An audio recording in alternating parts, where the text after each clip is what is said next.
Today's video, I'm going to show you how to make this. It's very simple to do, basic Booleans, a little bit of basic sub-D as well, and I'm going to show you some pretty cool hard surface modeling tricks. So let's get started.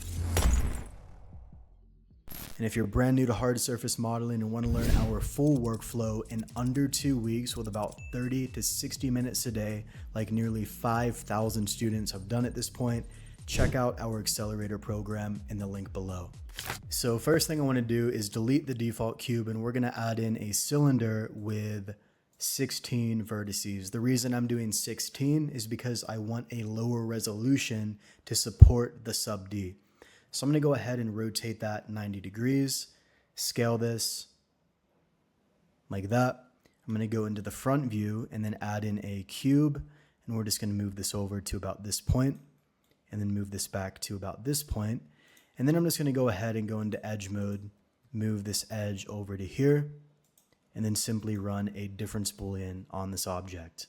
Now, I want to be clear right here. I'm not going to be using a bunch of segments like I usually would, because we're going to be retopologizing and then using a sub D. So for sub D, you want to have a lower resolution. So in this case, I'm just going to use maybe 2 segments here. And what you can actually do is you can try to line up these segments, because we know there's going to be a vertex here, and we know there's this vertex right here.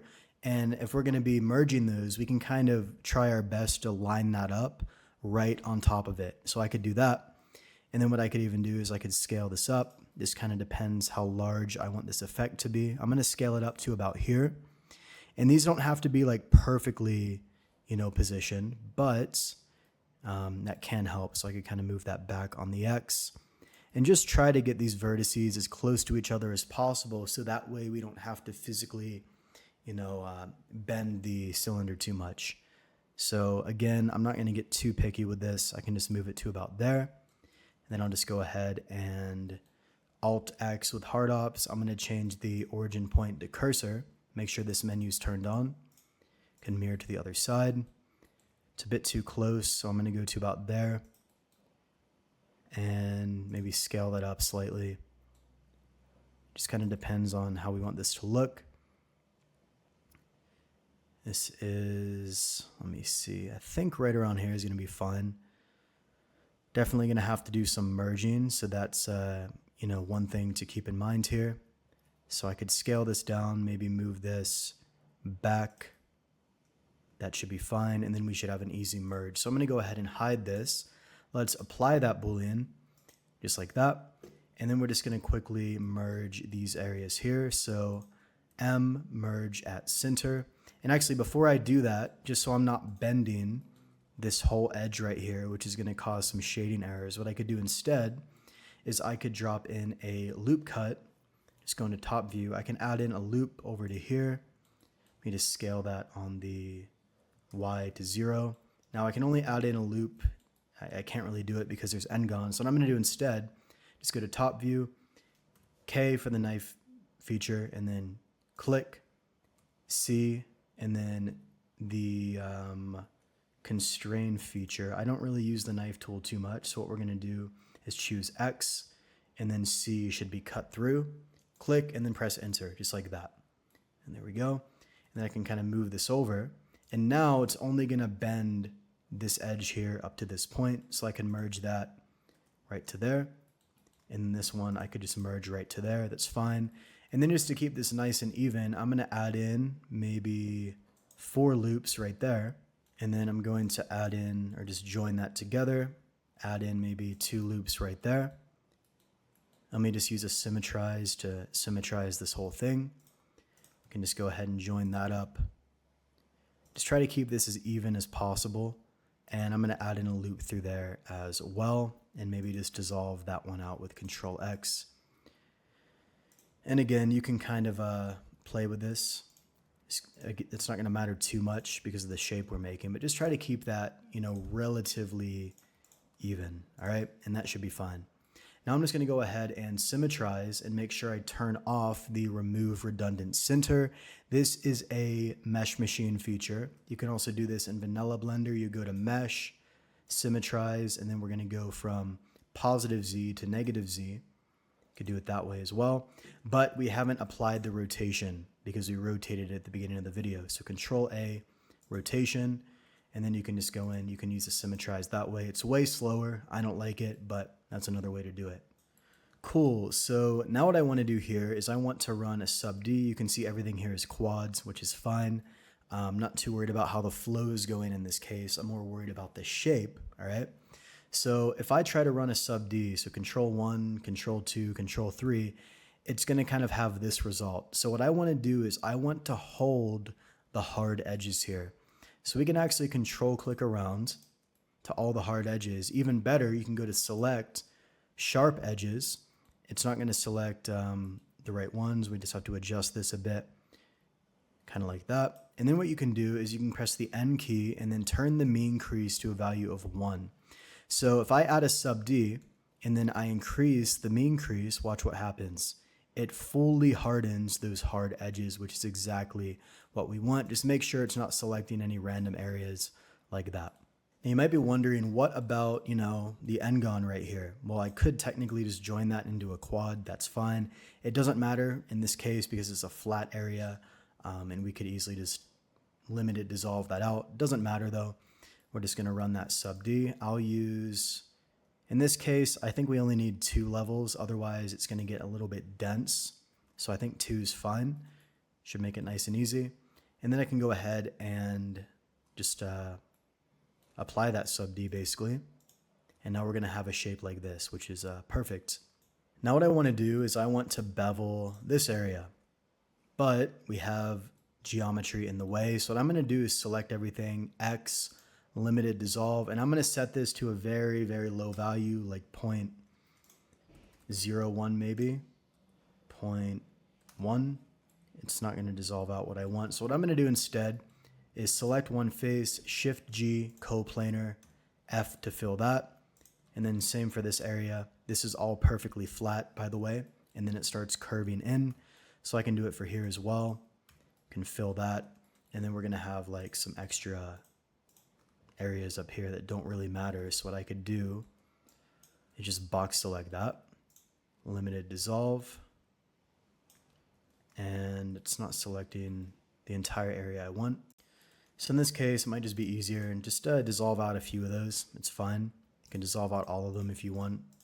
Doesn't matter. We're going for a shape here. And then I can go ahead and get in and just bevel that. Now make sure you apply the scale so it bevels properly. And now we have some issues. We have some stray vertices here still.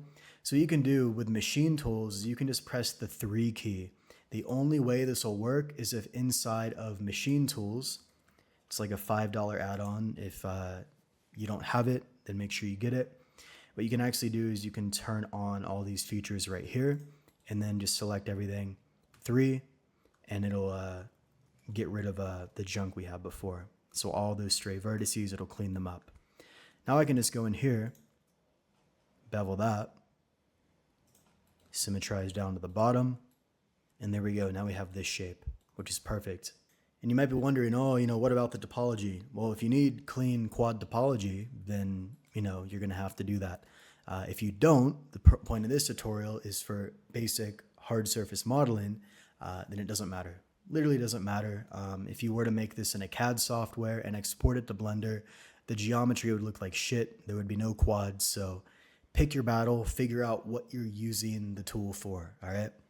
Next, what I'm going to do here is I'm going to, we don't need these selected. What you can actually do in hard ops is you can press Q, Control, Shift, and click on sharpen, and that will recalculate the sharps. So anything that's outside of that angle threshold will just be removed. Alternatively, you can just right click to clear that crease manually. If any of this is confusing, guys, it's kind of outside the scope of this video. We have a full hard surface modeling training that makes all of this extremely clear. You can learn the full workflow. Just click the link at the top of the description to learn more about that. We're going to go ahead and sharpen that. Let me turn cavity back on. Sometimes it randomly turns off. All right, and then I'm just going to go in here, and you could use L select and mesh machine, but this is quick enough. We'll just control click around. I'm going to duplicate that with Shift D, move it out this way, And then I'm just going to press the F key to fill it. Now this is going to be, like normally you would never fill it this way because it's bent, but it doesn't matter because what I'm going to do here is scale this on the X to 0. So now it's flat. And then I can inset that, right? See what's happening. And then I can Control I to invert that selection. I actually need to, let me press the L key and then separate this manually. And now what I can do is I can delete out these vertices here. And then I can just extrude this all the way over. Make sure we recalculate those normals just in case. And then we're just going to right click to shade auto smooth and then run a difference Boolean right here. And we can obviously Alt S to kind of scale that down and find whatever size we prefer here. Now I'm just going to shift click on sharpen, get that fully sharpened. And then I'm just going to go ahead and apply that Boolean right there. And we can just go ahead and hide it. Cool, so now we have this shape. Now on the inside, I want to add a detail, but if I try to add in a loop cut, we have all these n-gons right here. So in this case, we're just going to go ahead and select this edge, alt click it again with Mesh Machine. That will use the L select feature because in this case, alt clicking will not work. So we can do that. Then we can go to vertex mode and run a Boolean cleanup, not on this side, but on this side right here. And then I can just symmetrize that over, Alt X like that. Now what I want to do is I want to bevel this, but it's not going to be even. So what I can do here is I can double tap G, I can press E to flip it, and then press F to choose the side. In this case, I want to align it with the outer edges here, like that. And then Control R, same thing, E, and then flip it. Don't align it this way, align it the other way this time, or you just run a symmetry. We'll turn on the remove redundant center right there. Now what I have is this detail, which is all, easily selectable. Just Alt click in face mode, E to extrude, right click, and then Alt S. You've seen this before, one of my favorite little tricks. And then we can just scale that on the X. It's not going to be scaling perfectly evenly, but I kind of like, in this case, how it looks. It's almost like the head of a snake or something. Then we're just going to go in and Control B, just add in some detail like that, mirror that over. Looks pretty cool. And then I can just rotate this negative 90 degrees so it's kind of standing upwards, and there we go.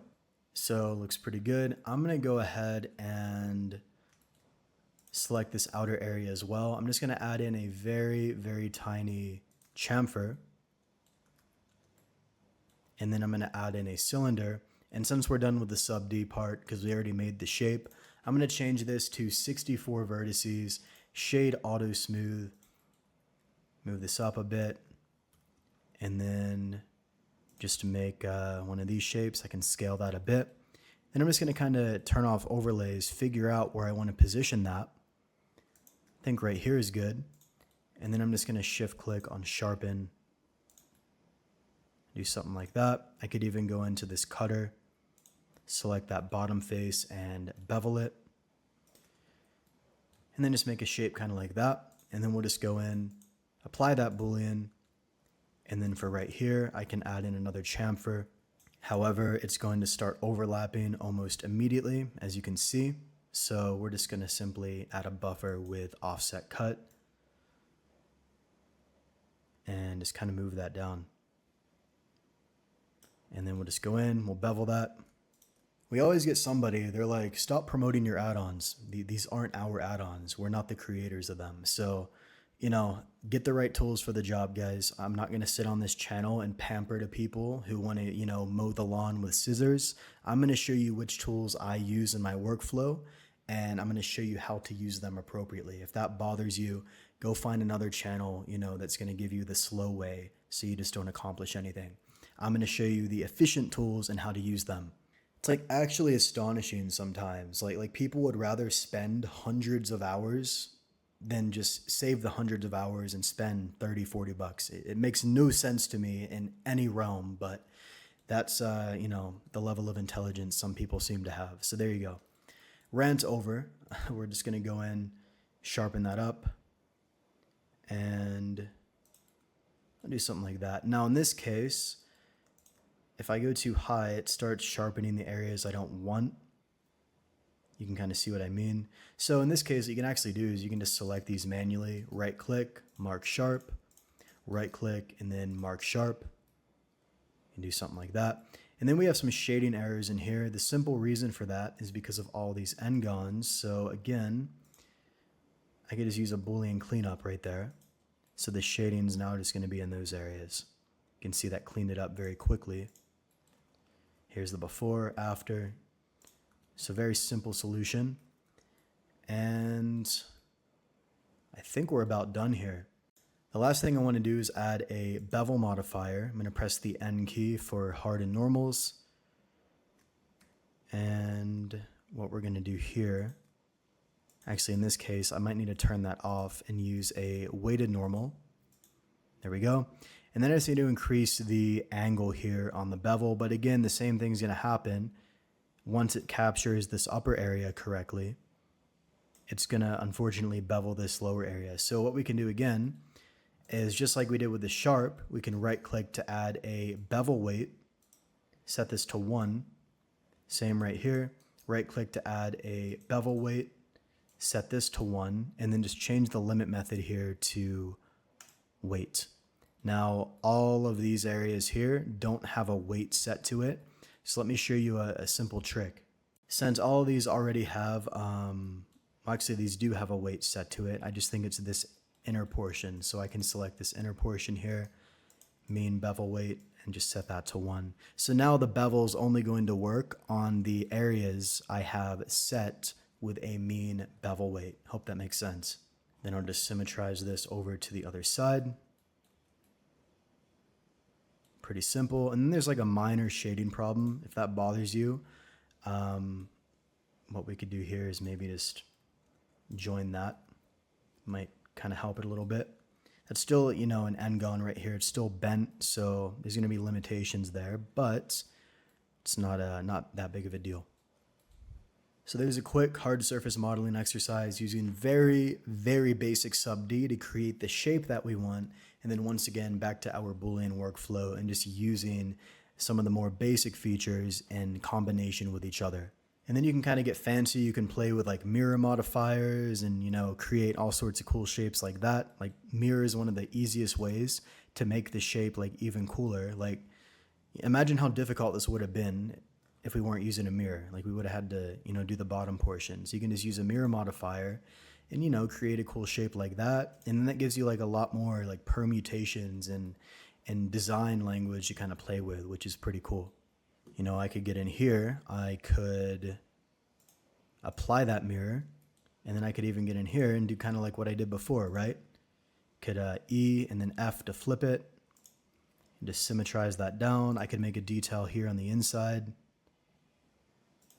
And I'm not too sure what's going on here. Let me try that one more time. E to extrude. Okay, the reason for that is the weighted normal. I'm just going to turn that off for right now. E to extrude, right click, Alt S. You know, you can make a shape like that. And then just get in here, add some bevels, make it even more interesting. So pretty simple stuff. So that's it for today's video, guys. Hope you enjoyed it. Hope you got some value out of it. Hope you learned something new. If you did, drop a subscribe, drop a thumbs up, and most importantly, if you want to learn our entire hard surface modeling workflow in under 2 weeks, like literally in under 2 weeks with about 30 to 60 minutes a day, like almost 5,000 students have done at this point, just quit wasting time, grab the program. We're going to get you good as quickly as we like feasibly can. And in pretty much all situations, that's about 2 weeks of time. So if you want to learn more about the accelerator, click the link in the pinned comment or in the top of the description. Thanks for watching, and I'll see you in the next video.